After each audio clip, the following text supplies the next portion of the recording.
Bonjour à tous, bienvenue sur la chaîne Skynox et Airdeck. Aujourd'hui, donc petite présentation de comment monter les gens facilement. Tout d'abord, je vais un peu plus nous présenter. Skynox et Airdeck, on est d'ouvrir. Pourquoi est-ce qu'on s'est mis ensemble? Tout simplement parce qu'on a deux univers qui sont totalement différents. C'est-à-dire que lui, il est plus du côté jeu action, FPS, etc. Vous verrez plus sur du Nosgoth, du LoL, voilà, les trucs comme ça. Moi, c'est du 100% Hearthstone. Je suis légende, niveau qui est devenu assez correct avec le temps. Et je suis là pour vous apprendre tout ce qu'il faut savoir pour parvenir à être légende sur Hearthstone. Donc, moi, je suis plus le 50% de la chaîne plus posée, stratégie, et lui le 50% de la chaîne action. Ça nous a permis de faire un mélange qui est pas mal, histoire de pouvoir toucher un public le plus large possible. Donc voilà, c'était pour la petite présentation. Donc voilà, je suis légende ce mois-ci, etc. J'ai pris quelques rangs depuis hier, j'ai joué Shaman midrange. Mais ce n'est pas la présentation d'aujourd'hui, on est sur comment monter facilement légende. Pour monter facilement légende, à mon point de vue, il y a deux decks. Pour monter facilement légende, il faut des decks rapides, explosifs, avec qui on peut faire des grandes séries de victoires et qui font des matchs assez rapides. Vous n'allez pas essayer de rush le légende avec un handlock, vous allez prendre 3 jours pour passer 3 rangs. Donc là, le Huntard. J'ai mis Unface parce que ça passe mieux. Oui, la communauté déteste ce deck. On se fait souvent insulter quand on joue ce deck, mais il est très efficace. Le but, c'est de tout mettre dans la tête. Après, il y a la différence entre un bon Huntard et un mauvais Huntard. Petite différence. Le bon Huntard, non, enfin le mauvais, il va dans la tête. Le bon, il va dans la tête. Bref, c'est pas grave. Non, il y a des petits trucs à savoir. Voilà. Petite information que je dois vous donner, donc voilà, le but c'est de tout mettre dans la tête, la plupart. Juste pour savant fou, 3ème L de BRM, non 3ème de Naxxramas, tir réflexe 1ère L de BRM, il faut vraiment les avoir. J'aurais bien aimé vous dire par quoi les remplacer, des loups des bois, des trucs comme ça, mais ils sont vraiment extrêmement puissants. Ça rajoute beaucoup de value au deck. Et pour ceux qui n'ont pas la poussière arcanique, le pied et serpent, vous le remplacez par une brave archère. C'est toujours très fort. Donc plutôt que vous expliquer ça sans exemple, je vais tout de suite vous montrer ça en ladder. Si vous voulez une information, voilà, vous voulez me cracher dessus, ou alors vous voulez vraiment savoir si ce deck est bon ou pas, sachez que c'est avec ce deck que je suis monté légende. J'ai fait du rang 3 au rang 1 avec celui-là. J'ai beaucoup fait du ladder avec l'autre deck que je vous présenterai la prochaine fois pour monter légende facilement. J'ai utilisé principalement deux decks. Les deux decks où je vous dis monter légende facilement. Ce sera en deux parties cette vidéo. La première partie, Huntard. Et la deuxième partie, l'autre deck. Donc, il y a des petites choses à savoir, vous voyez, en Huntard. Là, par exemple, on a une main tout à fait correcte, avec 2 tours 1. C'est intéressant. Seulement, le sergent grossier ici, il est plus très utile, sachant qu'on a le gnome lépreux. Alors que la chouette est très utile contre la druide. On sait que les druides ont... Ça par contre c'était le pire draw, le pire des pires. Les pièges faut jamais les tirer comme ça. Essayez, enfin, priez pour ne jamais les tirer comme ça. Parce que avec le savant fou il se met automatiquement, là c'est de la manade perdue. Donc voilà, le druide, il faut savoir qu'il joue beaucoup de taunt. À moins que ce soit un druide aggro. C'est un druide aggro. C'est assez relou. Mais faut savoir que ce druide... Là on a typiquement la sortie dégueulasse. On aurait eu un lancer de couteau, ça aurait été parfait. Là on a typiquement une sortie un peu nulle, un peu très nulle même. Face à un druide aggro. Donc l'avantage des pieds explosifs contre ces decks aggro, vous voyez, ça trade son board entièrement. C'est une très bonne carte le piège explosif si vous savez pas quoi mettre dans votre deck. C'est vraiment le piège idéal ces temps-ci. Donc voilà. Un petit druide aggro, c'est pas le pire ça arrive un tour trop tard. C'est pas le pire match-up, hein. Clairement. Là, on continue de lui mettre la pression. Pour l'instant, il utilise ses ressources. Et ensuite, quand il aura établi son board, on va pouvoir poser le piège explosif pour tout trade. Donc savoir qu'il joue des druides de la griffe, il joue beaucoup de cartes comme ça. Alors, dans un druide aggro, c'est moins le cas. La chouette, j'aurais peut-être pas dû la garder pour un druide aggro. Sachant que j'aurais pu m'y attendre, parce que ces temps-ci, ils sont en train de pulluler sur le ladder, tel des... Oh, ça m'en fout, intéressant. Intéressant, alors là, les plays à faire, ce serait sûrement de jouer savant fou plus jongleur de couteau. Pourquoi? Parce qu'il va devoir mettre des ressources pour les trades. C'est un peu ballsy, sauf que s'il passe à 3-3, là j'aurais bien aimé mettre le couteau là-dedans bien sûr, hein. S'il passe à 3-3, il viendra faire le trade là, il lui restera un point de vie. On pourrait toujours prier pour qu'il ne meure pas, pour qu'on lui mette un couteau. Bref, on avait 50% de chance de se mettre très très bien avec les couteaux. On n'a pas eu de chance, c'est pas grave. C'est pas grave, c'est pas grave. Ce qu'il faudrait en fait, c'est qu'il vienne tuer Savant Fou avant et qu'il nous pose le piège à serpent. Comme ça, en attaquant lui, piège à serpent qui pop, tous les petits couteaux qui vont venir se mettre dans sa tête. C'est des choses à savoir, ça. Donc là, il a même pas comment ça s'appelle, un balayage correct. Pour l'instant, on n'est pas trop mal. On a déjà mis à 20 points de vie. Il hésite. Je pense qu'il doit avoir des... D'accord. D'accord. Donc il préfère la jouer comme ça. Ok. J'allais dire qu'il avait même pas le balayage qui se mettait très bien, mais au final il l'a fait. Ça oui, parce qu'au prochain tour il viendra trade comme ça. D'accord.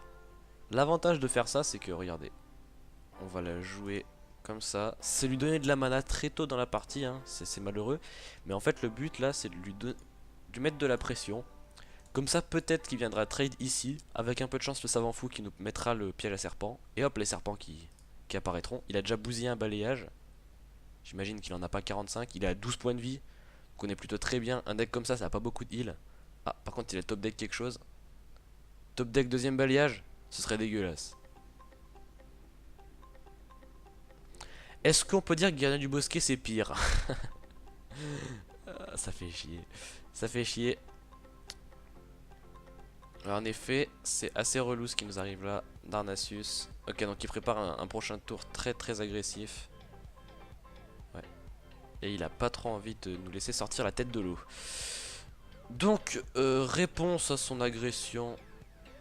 Ah ouais, qu'est-ce qu'il fait? Peut-être qu'il a une combo dans la main, quelqu'un en aurait perdu. J'avoue que je serais déçu. Alors il faut réfléchir. Est-ce qu'on fait? Là on a quoi? On silence ça. On a 5 de dégâts. On a 9 de dégâts. Donc ça en fait, il faut se dire, on va se dire qu'on n'a pas perdu. On va se dire qu'on n'a pas perdu next turn. Et que si alors là ça va vraiment se jouer à... Si on trade, il viendrait, il prendrait 2. Au prochain tour, il serait one off, ça dépendrait de notre draw. C'est dangereux de faire ça. Donc on va lui mettre les dégâts dans la tête. Alors faut vraiment prier là maintenant pour avoir de la chance. Il a 7, 8, 9 de dégâts. Ce serait vraiment une sale défaite si on la perd comme ça. Ce serait vraiment la pire. Force de la nature, ok. On est toujours pas mort je crois. Non, il a la combo avec la pièce. Putain, bah voilà, ça c'est le cas du gros châteux de merde. Parfait.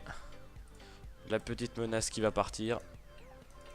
Bon, ça serait bien que je puisse gagner quand même pour une présentation de deck. Bon, bah il a eu de la grosse chance, hein, voilà, c'était ce que je craignais. Et il a eu la chance totale que... Bon, là il avait une chance sur je sais pas combien, hein. Franchement, on avait 80% de chance de le gagner, mais toutes les games que je perds, de toute façon, c'est comme ça, c'est sensible. C'est assez triste. Du coup, je suis repassé 2000. Ça fait chier. Bon, bah, le même en doré, Windello. Je l'ai déjà affronté ce mec. Il me dit quelque chose. Bref. Bref, on n'a pas une main horrible. Putain, je suis vraiment dégoûté, hein. La game d'avant, on devait pas la perdre. On devait absolument pas la perdre. C'est dégueulasse comme on l'a perdu. Alors, les deux savants fous, avec la version que vous jouez si vous n'avez pas le piège à serpent, ils sont un peu useless, hein. Ils vous mettront tous les deux le piège explosif. Moi, l'avantage, c'est que les deux pourront mettre... Alors là, j'hésite.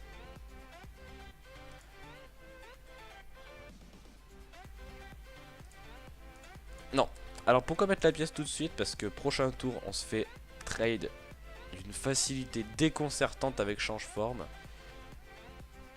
Même si on aurait pu faire Gnome lépreux, puis après... Vous voyez, il a que change forme, on se serait fait totalement rect.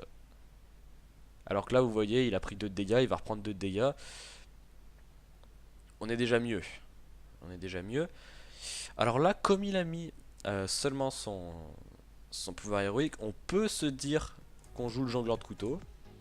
Et qu'au prochain tour, du coup, on pourrait faire un petit savant fou gnome lépreux avec 2 couteaux dans sa tête. Là, on se le dit parce qu'il... Voilà. Donc là, clairement, moi je vous le dis officiellement, je m'engage.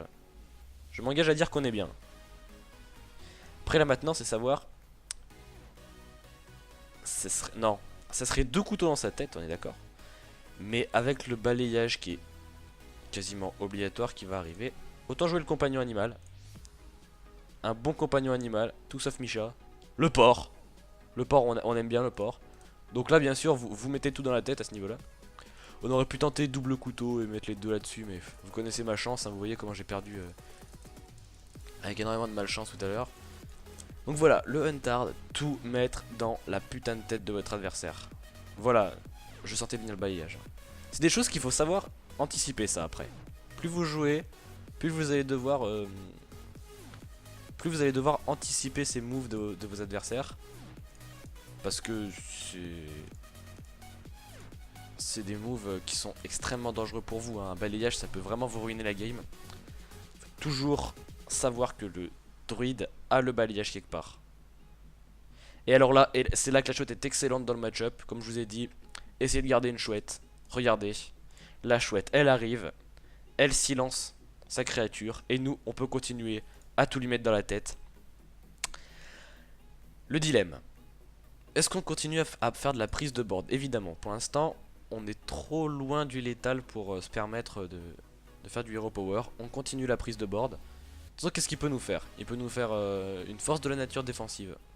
Oh, ce serait relou. Ok, Darnasius. Ah, elle est belle en doré. Ah, elle est jolie en doré. J'aime bien. Bon, pas encore une vidéo où je suis à 100% de victoire, hein, je suis désolé. Malheureusement, on fait ce qu'on peut. Hein. C'est bien triste, mais c'est comme ça.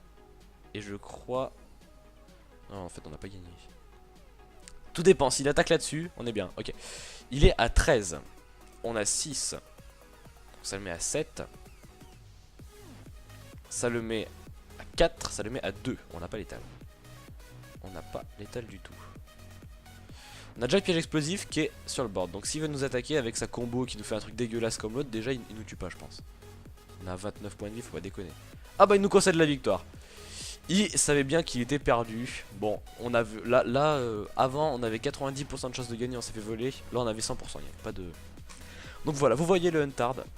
Vous posez les cartes intelligemment, c'est-à-dire vous prenez le board de manière à lui mettre dès le début beaucoup de dégâts dans la tête. Tour 1, tour 2, tour 3. Il faut que vous y alliez. Les gnomes, les savants, il faut que tout vous posiez. Et ces créatures, vous vous en foutez, vous mettez tout dans la tête. Et ensuite, vous reprenez... je vais faire une dernière partie. Vous reprenez le board le plus longtemps possible. Vous allez le perdre le board obligatoirement au bout d'un moment parce que c'est des cartes faibles.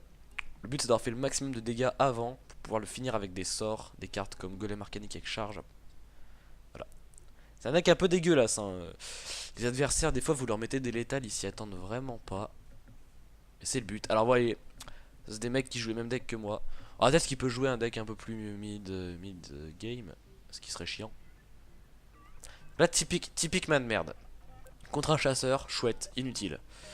Arc peut être utile, mais quand on commence, c'est moyen. On va garder le cavalier d'argent parce qu'il est toujours très fort. On voudrait un tour 1, un tour 2. Tir réflexe très mauvais.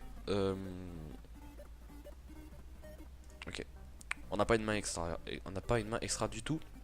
Parce que lui il va sûrement pièce. Ou alors direct une. Oh là là ouais. Ah ouais on joue pas au même jeu en face. Je vais jouer sergent grossier. Vous me direz pourquoi pas. Parce que c'est bête de jouer un joueur de couteau comme ça. Il va se faire instant trade. C'est totalement bête. Ah, le mec en face a pioché quelque chose. Ah bah oui, joli top deck. Ça m'en fout, c'est une carte qu'on aime bien. On aime bien, on aime bien. Piège à serpent qu'on aime pas avoir comme ça, hein, je vous l'ai déjà dit. Donc on va jouer. On a Lyok. C'est pas excellent. Après si, c'est pas mal. Je vais vous montrer pourquoi c'est pas mal. Il a encore top deck, peut-être le mec qui fait que ça. Laissez-moi jouer tranquille, Jackie. Il veut trade Lyok? Ah non. Donc c'est bien le même deck. On affronte bien.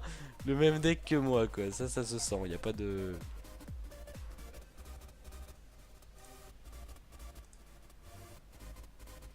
On n'a pas le choix. On va devoir recharger son arme de merde. Mais avec un piège explosif, évidemment. Voilà. Donc il va trioc, c'était le problème. Ah, on attaque pas avec le boost. Ça, c'était une question tiens, que je me posais. Alors là on est plutôt pas très bien. Il a encore top deck quelque chose. Qu'est-ce qu'il a pris? Ah non, cette fois il préfère autre chose. Ah non, non, non, toujours top deck.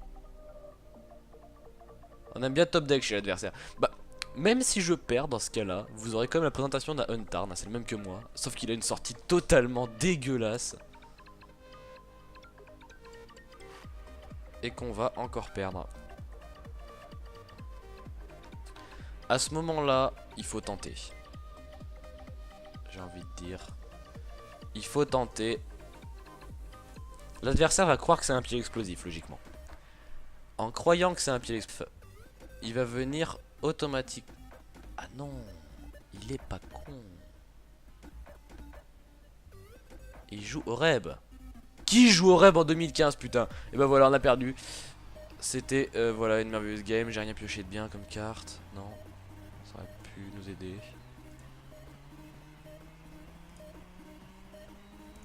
C'était pas exactement le couteau qu'on voulait. Allez, les couteaux qui nous mettent bien. Ouais. Non. Est-ce qu'on peut s'espérer vivant au prochain tour? J'ai envie de dire clairement non, mais on verra bien. Là, typiquement, là, voilà, Untard contre Untard, qui fera la meilleure sortie? Pour le coup, c'était lui. Ah, finalement. Ah non, il joue Hunt tiède, attention, un peu moins tard que les autres tards, mais avec une sortie de PD. Hein. Putain, mais il a tout. Oh, c'est incroyable. Contre les mecs comme ça, franchement, c'est difficile de faire quelque chose. Hein. Je vous le cache pas. À ce niveau-là. Donc là, tir réflexe qui sera pas utilisé pour lui mettre dans la tête, hein, c'est bien malheureux. Ça par contre c'est un rip-hop qu'on aime bien. Tant qu'il a pas de quoi passer Misha, on est... Ah, il nous dit bien joué. Ok, bah il a de quoi passer Misha. Qu'est-ce qu'il a? Le tir réflexe. Oui. L'ordre de tuer dans ma tête. Ah oui, non mais dans tous les cas il avait l'ordre de tuer dans ma tête. Ok, bah bien joué. Bien joué, bien joué. Bah, sur ce, on avait aucune chance de gagner contre lui. Trop bonne sortie. Donc voilà, le Untard avec lequel je suis monté légende. Et je continue de jouer en légende ces temps-ci. Ça me fait un peu chier pour la vidéo parce que j'ai... D'habitude je fais plus de victoires que ça. En plus là je méritais vraiment de gagner la première game. C'est pas grave, bref vous voyez, vous avez pas pu voir le piège à serpent, hein, on a eu que des pièges explosifs. Mais bon, sur ce, je vous souhaite une bonne continuation. Faites tous le Untard, allez cancériser le ladder, ce sera bien. Vous allez vous faire insulter par des gens et tout. Ah parce que franchement, durant 3 aux légendes quand j'ai joué avec ça, que vous battez des mecs rang 1 qui sont à deux doigts de passer, vieux chasseurs dégueulasses qui leur met tout dans la tête. Surtout quand vous faites une bonne sortie, c'est très frustrant parce que l'adversaire peut rien faire. Une bonne sortie en Untard, vous la gagnez tout le temps. Même contre un guerrier, l'adversaire peut rien faire. Donc voilà. C'était le Untard. J'ai pas eu des extrêmement bonnes sorties, mais vous avez vu le but du jeu. Vous posez les cartes, vous mettez dans la tête. Ensuite, Untard contre Untard, bah, ça dépendra, mais bon. Je vous souhaite une bonne continuation. J'espère qu'avec ce deck, vous passerez des rangs. Si vous passez des rangs plus hauts que d'habitude, n'hésitez pas à me le dire dans les commentaires. J'espère avoir pu vous aider. Sur ce, salut à tous et à bientôt. C'était Skynox.